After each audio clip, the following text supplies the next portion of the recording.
A lot of news flow transpired through the course of the last week. Let me take you through them one by one. First up is about the US markets.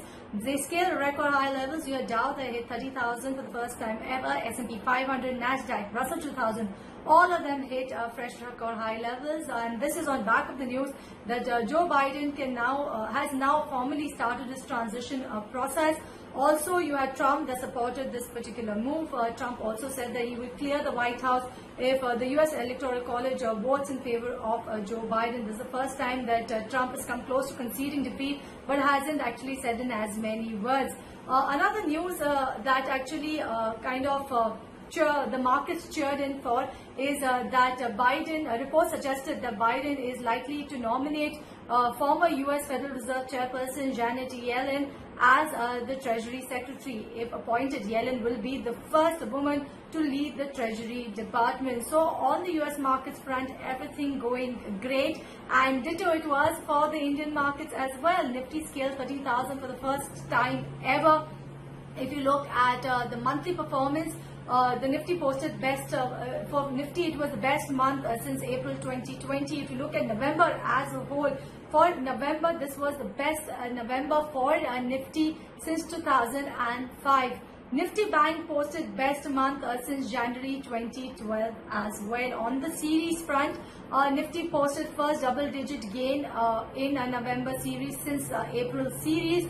Also for Nifty Bank, it was the best series in over 3 years. Talking about the foreign inflow, FII inflow rather, you had net of foreign equity purchases so far this year being the highest since 2014. Also, the addition of 12 Indian stocks in the MSCI Global Standard Indices also is said to have actually fueled further inflow into the Indian markets.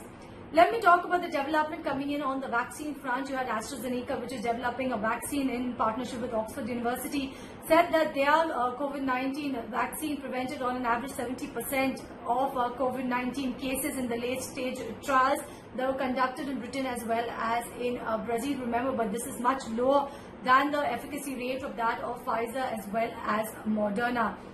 Also, the way how the study was conducted, the AstraZeneca COVID-19 vaccine study was conducted, raised a lot of confusion and uncertainty in the minds of the medical experts across the globe, and that's why you had the AstraZeneca CEO come out and say the maker is likely to go ahead with an additional global trial of the vaccine in order to assess the efficacy of their experimental vaccine.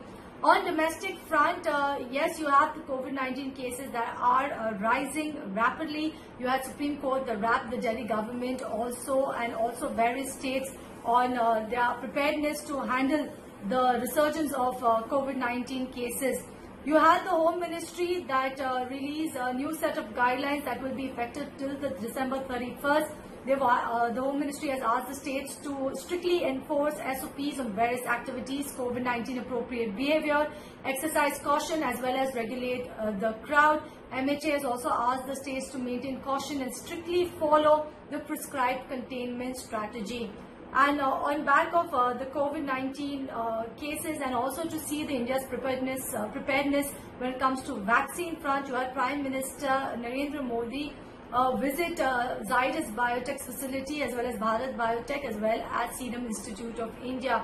All of these three vaccine developers in India, so the Prime Minister paid a visit to their facility to see the development as well as to go ahead and understand the process as well. Let's talk about the economy. Q2 GDP data was released on Friday. Yes, we had expected a contraction, but it's come much lower than anticipated. ET Now poll suggested the GDP would be contracting by 8.3%, but the data has come out at a contraction of 7.5% for Q2, which is much lower than the record contraction that we've seen in Q1. That is a contraction of about 23.9%.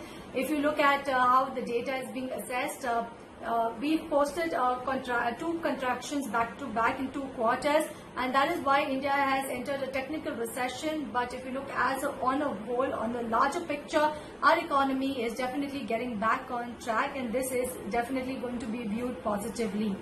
Let's talk about Lakshmi Vilas Bank. The cabinet has approved the amalgamation of Lakshmi Vilas Bank with the DBS Bank India. RBI has also said that this particular amalgamation will be effective November 27th.